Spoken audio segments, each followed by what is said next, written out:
welcome everyone. This is our first episode of our show, The Power of Social Impact, Creating Tomorrow's World Today.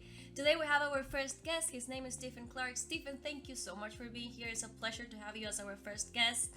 Stephen is the founder and CEO of RTG Group Inc. He's author, a speaker, an impact investor, and former professional athlete.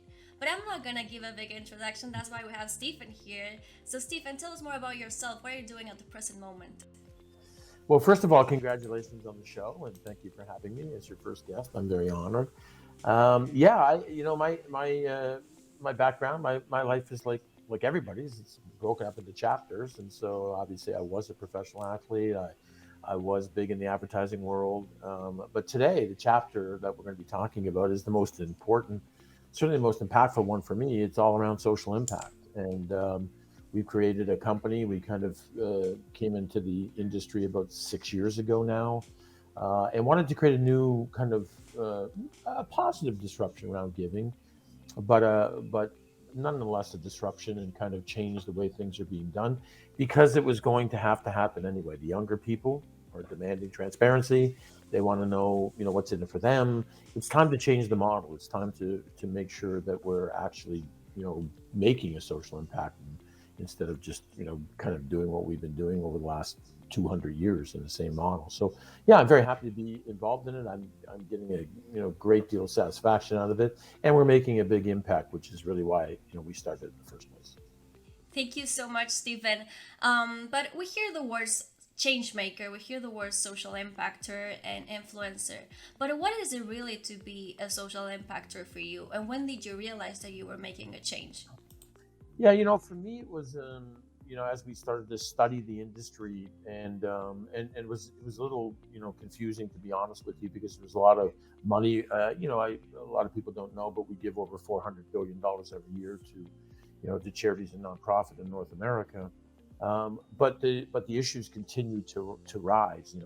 Hunger's higher, homelessness is higher, climate's in bad shape. So I wanted to really do something, but I wanted to be able to measure it. One of the things in advertising that I learned was that measuring something, being able. I mean, we came out with the acronym ROI, return on investment. So all of a sudden, companies wanted to know, they wanted to measure the return they were getting.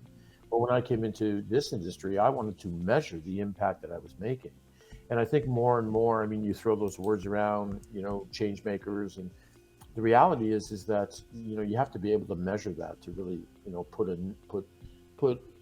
a number behind that and say, this is what I'm doing. This is how many kids we're feeding, and they're getting that food right in their hands. This is the different things that we're doing. So that's what it meant to me. Perfect. And this is going to connect with my next question. I want to ask you a personal one, because I believe that kids, when they're 8 or 10 years old, that's when they have their biggest aspirations, they have their biggest dreams. They don't see challenges, they just see the bigger picture. So I want to ask you, what was your dream when you were 8 or 10 years old? Where did you see yourself at that age?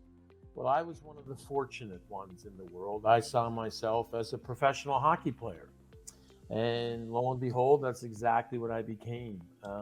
I'll tell you what, though, the interesting thing is that as I grew, I signed my first contract at 19, and one of the things I realized, even when I signed that first contract, still a pretty young guy, I remember thinking, like, this isn't going to last forever. Like, I actually thought to myself, I wonder what I'm going to do after this. So that came to mind, because even when young kids, when they dream, I want to be this, I want to be that, that's not necessarily, especially if you're talking about athletics or things like that, that's only again a chapter in your life.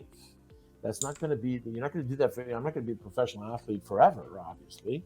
So but that was my goal, and I really worked hard to that, and I always had that goal. Funny enough, there wasn't any other option. And like I said, I was one of the fortunate ones, because a lot of kids dream that, and they, not a lot of them, get to fulfill their dreams. So yeah, I was very happy with that. That's the perfect answer, because the next question that I want to ask you is, how do people get into the social impactor mindset? Because you face challenges, you face obstacles every day. How do you wake up and say, I'm going to get it, I'm going to work for it, I'm going to be consistent, I'm going to get my dream, whatever it takes? Yeah, success is a mindset. to be perfectly honest. There's a formula for success. It's actually called, it's very simple. It was drilled into me by some very powerful mentors that said to me, it's very simple. It's a consistent effort over time. And so, you must be consistent, and it must be over time. How long? It just depends, but it doesn't matter. You just keep going until it is. You just be consistent. So, I learned that from, as I said, some great mentors, and I've applied that. And so all of a sudden time became something, because we're all impatient. We want it to happen like now, right? I mean, everybody wants that, especially the younger generation. Well, the reality is that that's not going to happen. It's going to take time. But the more consistent you are and the more passionate you are about it, and the other thing about that is the one thing, that the secret, more or less, which is found in Think and Grow Rich, Napoleon Hill's famous book. People read that 20 times and don't quite get this out of it, but you have to believe in yourself and what you're doing. And when I say that, I mean, people say, well, I believe, and I can tell just by the way they said it, they have no idea what that means. That means no matter what, no matter how many people are whispering in your ear and saying this is wrong, that you have an unshakable belief in yourself and what you're doing. And it's not that you don't take advice still, which you do, and you might have to change a few things, the way you're doing things, but you just know it's going to happen because you know that you're not going to stop until it does. And that's how you create the success in life, in anything you may want to do. Thank you for that answer, Stephen. I'm going to ask you this as a millennial, as the Gen Z generation.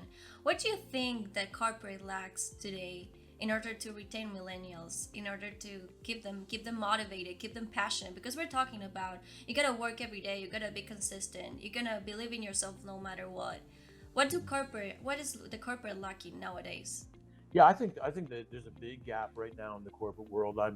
We have a model that we take into the corporate world around social impact, and I'm seeing it all the time. And now that we're getting data out of it, I think that the way things used to be done is we used to tell employees, this is what you're going to do, this is what you have to do. The reality today is we need to be having discussion. We need to be listening more and asking them. I'm amazed how many companies, 93% of companies today still tell their employees what the company's social impact wise is going to stand for. I was just talking to a major company the other day, and they said, "Oh, I think your program is cool, but we've already picked 6 that we're going to focus on." Mm-hmm. And they have over 100,000 employees, and I'm like, really? So you think there's 17 sustainable development goals, and you guys at the C level have selected the 6? Well, how do you think that's going to sit with these younger people when one of those 6 is not the one that they're passionate about? They're simply not going to get involved. They're not going to do it.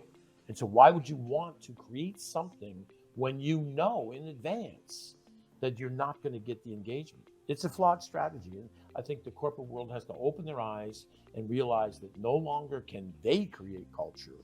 No longer can they decide what the social impact is going to be about. They have to let the employees do that. They have to develop programs that allow them to do that. Perfect. And do you want to introduce us here for people that don't know about the social impact program? Do you want to talk a little bit about it so we can introduce that to the people who are listening to this and they're curious about how can we improve corporate culture? Yeah, I mean, for us, we found we were one of them. We were guilty of it. We took our feeding program. Our company's all about ending hunger, and so we took our feeding program into the corporate world. And even though the program itself, dividing their employees up into teams and see which team could feed the most children, I mean, sounds fantastic. And for the most part, like, they had fun and everything, but we didn't get full engagement. And when we probed and we went and did interviews and did surveys and everything, we found out that was the number one reason. It wasn't that you didn't think that was a great cause. It was just that they had their cause that they were passionate about. So that's how we changed it. And when we did it, we said, well, we know the problem. So what is the solution? I mean, that's the way you should address every problem. What are the solutions? Well, the solution to me was pretty simple. Let's build a program that makes it 100% about the employees. And the only way you can do that is make sure that you're taking all the 17 sustainable development goals and giving them the option of picking whichever one that they're passionate about. So we gamified the platform. It's called the RTG Social Impact Challenge. and we gamify. It's a 1-month challenge that employees take, but the employees are selecting the Sustainable Development Goal, the SDG, that they're passionate about. And under each one, there's all these different challenges that they can take that will actually create a measurable impact. And so we get a competition and we get all this stuff going on. It's a lot of fun, but in my opinion, based on my experience, this is a program that every single company in North America should be doing. And it's affordable, and it'll build a stronger culture. It'll build a far greater social impact that both will be created by your employees. And the other thing that it will do is it will increase retention levels. You're building an emotional connection now from the employee to the company. And that's really, really important. We're gonna leave the links over here in this video so everyone can see the Social Impact Challenge and RTG Group website. It's really interesting. And we already talked about millennials and Gen Z having a passion, but I wanna ask you this question. For those who are listening and they say, oh, but I don't know what my passion is. What would you tell those who are struggling to find their passions right now? I think that again, and that's, by the way, that's one of the biggest things there is. People say, I don't really know what that is. It really, sometimes it takes time. Sometimes it just clicks. You say, oh, I got to do that. Greta was, obviously his passions is all around the climate. I mean, that's what she was. She just doesn't understand why we're not doing more to preserve all these different, things. So I think that what ends up happening is you continue to do things. I just actually talked to a lady, a young lady, 21 years old, and she was in that dilemma. I said, go start volunteering for different ones, and you'll get a passion. And I've done that before to people. In fact, I did it to another one about a year ago. She came back to me and said, I found my passion. I want to work with children. That's my passion, and I want to thank you for pointing me in the direction. So sometimes it just doesn't happen. You don't just wake up one day and say, oh, I have a passion for doing this. Exactly. So it does take some time. And me, for example, I'm entrenched in the social impact space, and I have a passion for it now. I mean, I really love it, but it took me this long to really find it. I mean, I always gave up some boards of charities, but not to the same level that I wake up every day and I can hardly wait to get started. That's a passion. Excellent. It was a really nice interview for starting the Power of Social Impact, creating tomorrow's world today. We would appreciate everyone that's seeing this interview to subscribe to our channel, because we're gonna have weekly interviews with change makers, social impactors, and influencers. We're gonna have one per week for now, so it's gonna be really exciting. Thank you, Stephen, for being our first guest, for your time, and for all of the answers that were amazing. I really appreciate your time, and thank you again.